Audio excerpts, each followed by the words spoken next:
and welcome to Pricing College with your hosts Joanna Wells and Aidan Campbell. In today's episode, we want to cover a topic that sometimes people don't consider before making their first pricing hire. And that often is when a company employs the first person in a pricing department or to kick off their pricing project, oftentimes they can be disappointed in the first year with the results. They can think they might have achieved more or they'll hope to achieve more.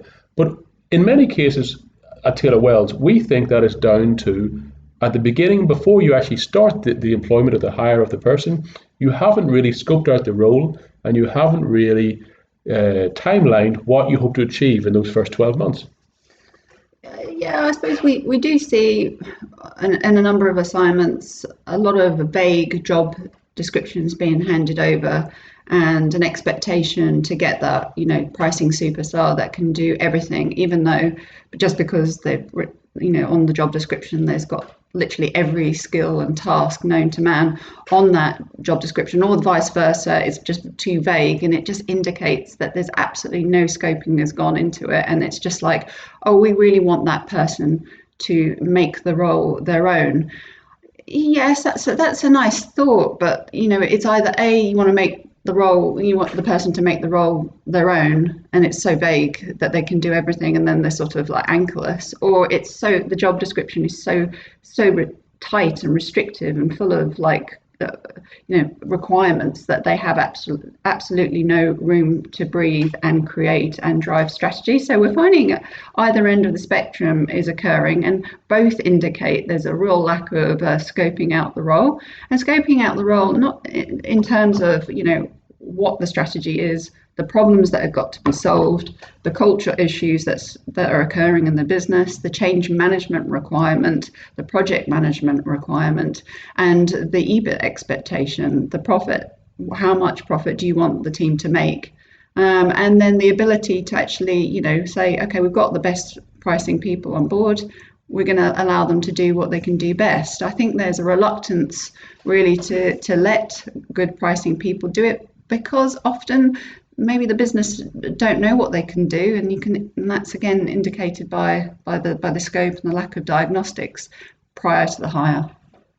I often think there's two fundamental problems here. The first one to me is, when you're employing a pricing person, let's say you realize there's a problem, but just because you know there's a problem, it doesn't mean you know the solution. Oftentimes when you recognize a problem, such as we have no pricing strategy, that insinuates that you do not know the solution.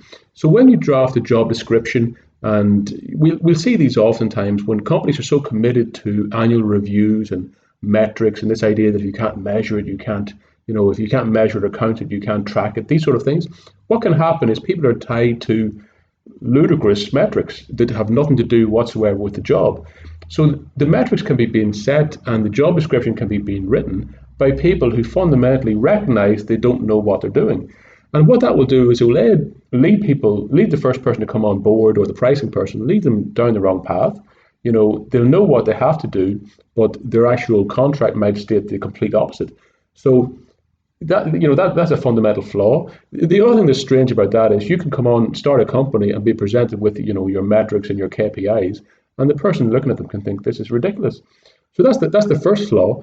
The second one I'd also say is in a timeline, pricing, when you start pricing a role in any company, specifically if it's the first time it's happened in a company, there can be pushback. We've covered in other podcasts whereby everyone knows a little bit about pricing, where everyone has a view on it. So if you start in a pricing company, you will get pushback, you will get people issues with sales, with marketing, with operations, with the people who control the P&Ls. And that pushback will happen, and unless you have easy wins, timelined, produce and show those easy wins to the company, that pushback will get more and more. And sales and people like that who want to protect their turf, there's nothing they welcome more than the opportunity to say, oh, this new department's useless, or this new department is not cutting in the mustard. I mean, often people say to me, how can we integrate this new pricing team within the business without disrupting our operations or our other teams? And I suppose it's the same answer. You've really got to understand and scope out the team structure, the role, and understand the problem. I know it even says some people do understand the problem, but I mean really understand the problem in detail, like a pricing expert. I mean, even get the pricing person to do another diagnostics to show you how a pricing person views your business problem, not just from a strategic high level strategy, from a pricing perspective, because then you'll see it in a whole new light. I mean, I speak to a lot of CEOs, and even they often say to me, look, we didn't realize we had a pricing problem until 3 or 4 years down the line. It cropped up in other ways. We only started realizing it could be an issue when we saw, the amount of discounting that was happening, and our sales team saying we don't really trust the price list. Other than that, it was just like the way it was. I didn't even know there was someone called a pricing manager to fix a lot of these issues. People just relied on legacy price lists. It's just what happened, and nobody really questioned that. And everyone just assumed, oh, well, we can solve the problem maybe by just consolidating, buying our competitor. That will solve the issue. Temporarily it does, but then a new one crops up. What do you do to compete? You've got to really review, what the value of the business is in terms of how customers buy and consume your products. And is the price therefore right? And that's called the pricing discipline. This is where it's evolved. And pricing people are good at that. That's where the depth and breadth of expertise lies. And they can maybe, and their job really, in a way, is to show you that different view. We don't expect CEOs and CFOs to be pricing experts. That's why you get a pricing team. You want that fresh perspective, because that fresh perspective will help you with a whole heap of problems and stop margin erosion occurring because of pricing. That's certainly true. One thing, I suppose my final point I'll say about pricing is, no matter who you hire, no matter if you employ the greatest pricing expert the world has ever seen and put them in a company and you put them in an office and then they're not giving any support, they're not the CEO and the chief executives and the big senior executives in the business don't actually listen to them. If nobody listens to them, if nobody supports them, if there's no forum for discussion of ideas, if those structures aren't in place, if there's not support given when needed, and if the other stakeholders in the business believe they do not have to listen or even communicate with this new department, it's almost guaranteed to deliver no value whatsoever. If you add on to that, metrics that are valueless or metrics that do not help or even go against what this department's trying to do, you're almost locking in failure. And so it's like building a house. If you want a house to last, you have to build a great foundation. But you plan and build a foundation before you start in the building. So, that's how I'd set it out. With any pricing department, it's a great opportunity before you hire the first person. You'll save money down the line by spending a little bit of time and effort now. Scope it out now. Get some expert advice. Whether internal or external, or even just doing your own reading, but really, really think and dig into what you want that team to do, what you hope them to achieve, and what you and your senior leaders will do to back them up and to ensure it happens. In many ways, if you have experienced like a series of bad hires in pricing and a series of failed price implementations, this isn't because of the individual pricing manager or because the sales or marketing team didn't work together. This is actually indicating problems at a systemic level. The structure is not working, the organizational design's not working, the price system is broken down. Individuals, doesn't matter how brilliant they are, can't fix a broken system. So putting just yet another person into a broken system won't work and won't fix your pricing problem. You really have to rethink all of this. You have to go back and think, what am I doing? Have that pricing diagnostic, rescope the role, rethink your business operations. If it has to come to that, a lot of businesses at the moment are going through complete pricing and business transformation because the market's moving forward very rapidly. Digitization is taking hold. It's not good enough not to have an online solution.